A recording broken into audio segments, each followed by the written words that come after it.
seja muito bem-vindo, seja muito bem-vinda à nossa aula 2, onde nós vamos dar continuidade ao nosso curso sobre análise corporal, sobre traços de caráter. Nessa aula, nós vamos dar continuidade ao contexto de surgimento da análise corporal que a gente iniciou na aula 1. Como eu falei na aula anterior, você vai entender nessas duas primeiras aulas o que é a análise corporal, como surgiu a análise corporal, para ser mais exata. E aí eu dividi esse nosso tema inicial em contexto histórico e contexto científico. Talvez não seja exatamente o termo técnico mais correto. Eu não sou da área da biologia, eu não sou da área da neurociência. Pelo menos no dia em que eu estou gravando esse vídeo, eu não tenho nenhuma dessas formações. Então, com o meu olhar mais de quem não é exatamente da área das neurociências, da biologia, eu achei que para fins de didática ficou melhor dessa forma, porque você bate o olho e aí você já entende que na primeira aula eu vou contar uma história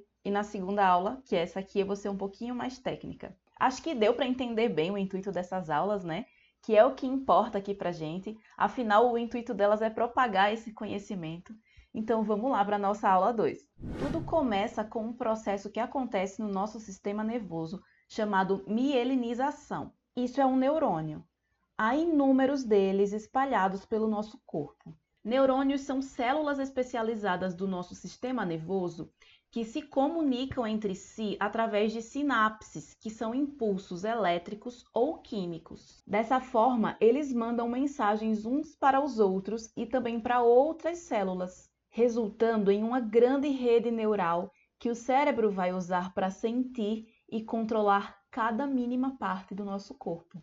Eu vou pedir licença para trazer uma construção do Elton Euler que eu acho muito boa e não vejo melhor maneira de explicar como essa dinâmica acontece. Ele faz uma comparação dessa nossa rede neural à fiação elétrica de uma casa. Imagine uma casa que já está com a estrutura toda pronta, ela está construída e existem vários fios nessa casa interligando todos os cômodos, conectando tomadas, lâmpadas. E todos esses fios que estão conectados a vários dispositivos diferentes pela casa estão conectados a uma central que comanda tudo por impulsos elétricos. Agora imagine que nessa casa esses fios ainda estão desencapados. Nossa rede neural se desenvolveu assim: fios desencapados espalhados por toda a parte do seu corpo, conectando órgãos, membros e cada mínima parte do seu corpo. Lembra que a gente está falando sobre mielinização? Que eu comecei tudo isso aqui dizendo que tudo começa com a mielinização? Pois bem, guarda essa bainha de mielina aqui, foca nessa bainha de mielina aqui da imagem, que eu vou chegar lá. A mielina é uma camada lipoproteica, é tipo uma gordurinha que envolve os axônios dos neurônios, formando uma bainha isolante, que é a bainha de mielina, que você está vendo roxinha aqui na imagem. A mielinização é o processo de formação dessa bainha de mielina. Ela funciona como um isolante elétrico. Ela encapa os nossos fios, fazendo com que a condução dos impulsos seja mais veloz e mais eficaz nesses fios que já estão encapados, ou seja, nesses neurônios que já foram mielinizados. Em um neurônio que ainda não foi mielinizado, a transmissão é mais lenta e o cérebro vai evitar caminhos que passem por ele. Voltando para a nossa dinâmica da casa. Imagina que metade da sua casa está com a fiação encapada e a outra metade ainda não. E aí você vai precisar usar uma tomada. Você vai escolher da metade onde os fios estão encapados ou você vai conectar a sua tomada onde os fios estão desencapados? Com certeza onde os fios estão encapados, né?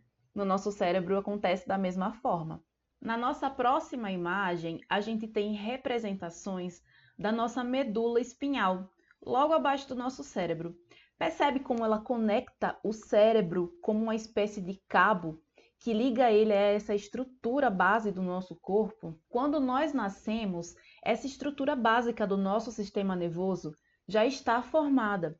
Porém, como eu falei anteriormente, os fios ainda precisam ser encapados, ou seja, nós nascemos com essa estrutura básica formada, mas os nossos neurônios ainda precisam ser mielinizados. O processo de mielinização acontece de forma progressiva em diferentes épocas da nossa vida, porém ele acontece de forma mais expressiva do período intrauterino, quando a gente está na barriga da mãe, até por volta dos 5, 6 anos de idade.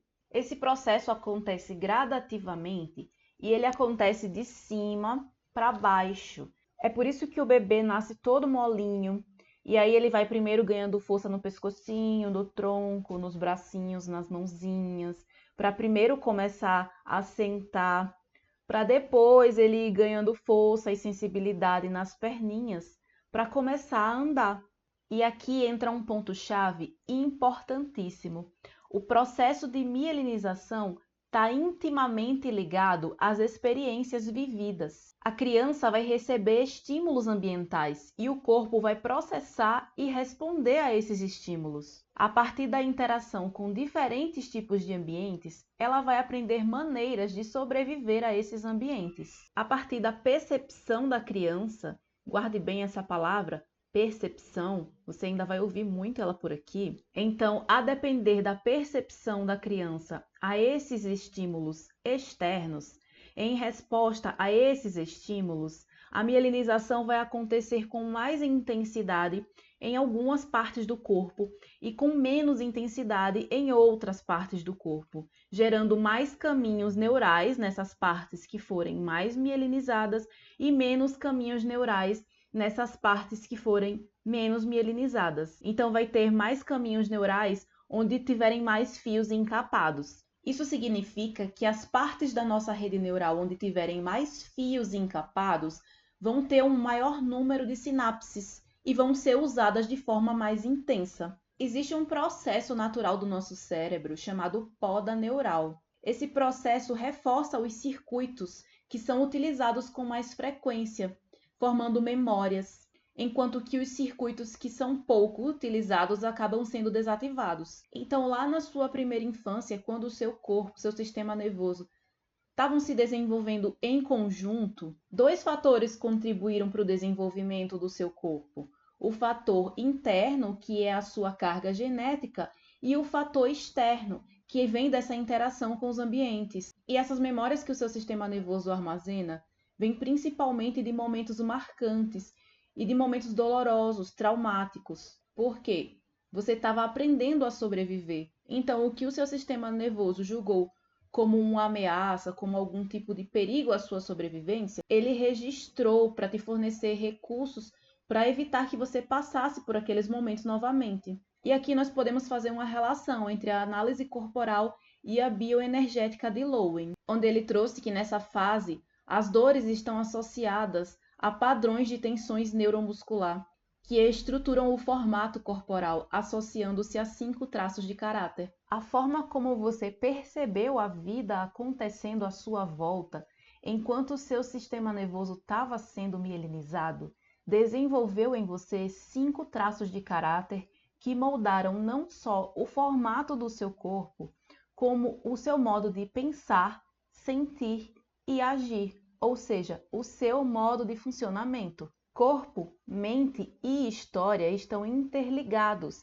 e aqui dá inclusive para a gente fazer uma relação com a construção que Reich nos trouxe, que a gente viu na aula passada, de que corpo e mente são uma coisa só. Esses acontecimentos que você viveu lá atrás impactam na sua vida hoje, na sua visão de mundo hoje, mesmo que você não se lembre de muitos deles. Não é porque você não se lembra que eles não aconteceram, que eles não foram impactantes e relevantes para o seu modo de funcionamento, para o seu modo de funcionar hoje. Esse aqui é o nosso sistema límbico.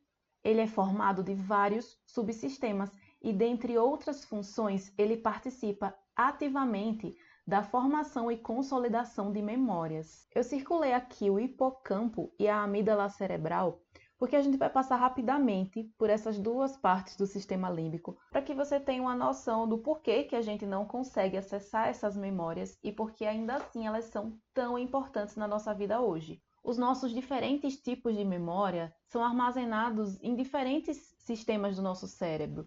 A nossa memória olfativa fica num sistema específico, a nossa memória visual fica num outro sistema específico, e o hipocampo é responsável por acessar cada uma dessas memórias e unificar em um arquivo de memória só, em um único arquivo de memória.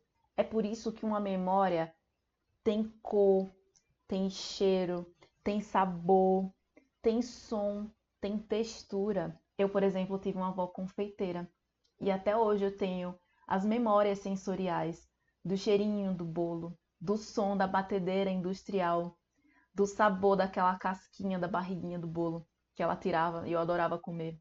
É o hipocampo que tem essa capacidade de acessar cada uma dessas informações que vem de subsistemas diferentes dentro do nosso sistema límbico e transforma tudo isso em uma memória só. Outro ponto importante para a gente contextualizar aqui é a amígdala cerebral, que é uma região do nosso cérebro responsável pelas nossas emoções e pelas nossas sensações básicas. Ela guarda os nossos registros primitivos e emite sinais de alerta quando a gente se sente em perigo.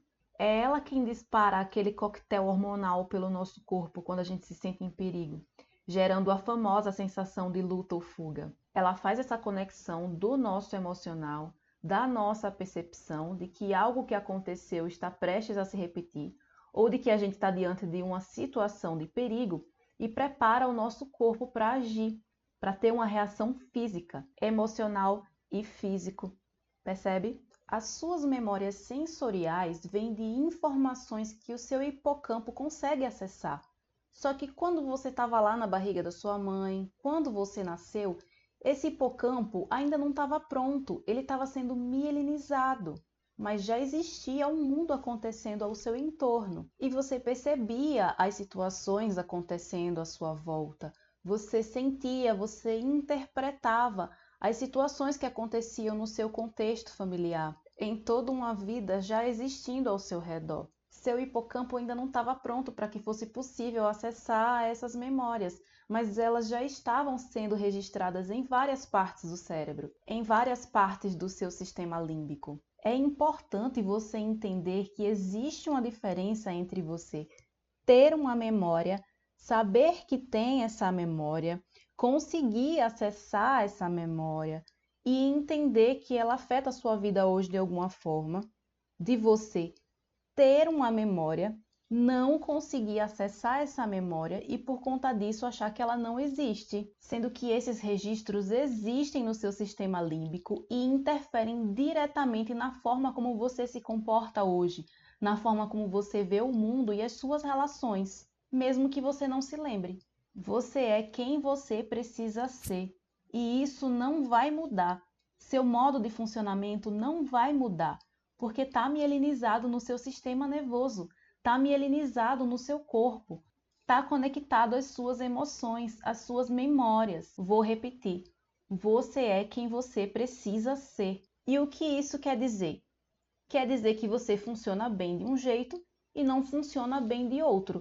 Simples e objetivo. Quando a gente abre espaço para subjetividade, a gente abre espaço para expectativas e para cobranças que não são justas, porque você vai estar submetendo pessoas diferentes, que funcionam de modos diferentes, a situações iguais, a tratamentos iguais, ou você vai estar sendo tratado da mesma forma que uma pessoa que funciona completamente diferente de você é tratada. E aí, quando você não entende que esse é o seu jeito de funcionar, você corre o risco de ficar tentando se adaptar a situações e ambientes que não são favoráveis para você. Você fica achando que o problema está em você e por isso você fica tentando se adaptar. Só porque fulaninho realiza muito bem atividade tal, em contexto tal, e diante desse contexto eu não realizo tão bem essa atividade, eu fico achando que o problema sou eu. E aí eu fico tentando me moldar, porque eu não tenho essa consciência de que as pessoas têm diferentes modos de funcionamento. E o custo emocional de tentar ser quem você não é muito alto, podendo ser devastador. Algumas das nossas características físicas, como cabelo, cor dos olhos, cor da pele, vão ser definidas exclusivamente por fatores genéticos, mas outras das nossas características vão ser desenvolvidas por traços de caráter. Então, a genética e os traços de caráter, que a gente vai ver melhor mais à frente, não excluem um ao outro, muito pelo contrário, eles se complementam, fazendo de nós seres únicos. E caso você esteja se perguntando, uma vez formados, não é possível mudar nossos traços. Também não existe traço melhor ou traço pior. O que existe é traço na dor, e nesse contexto nenhum vai ser muito bom, e traço no recurso. E nesse contexto todos vão ser maravilhosos, porque vão estar trabalhando a nosso favor. Então, traço bom é traço no recurso. Então, não queira mudar quem você é. O que você deve fazer é, primeiramente, conhecer os seus traços para que você possa se conhecer e garantir para você ambientes e relações favoráveis para que você consiga manter esses traços no recurso. Por hoje é isso. Na próxima aula, a gente já vai ver com mais detalhes os traços de caráter ou traços de caracteres. E aí vai ser muito legal, porque você já vai conseguir ir se vendo em algumas das características. Você já vai começar a ir se identificando com alguns dos traços. Então, eu te vejo lá.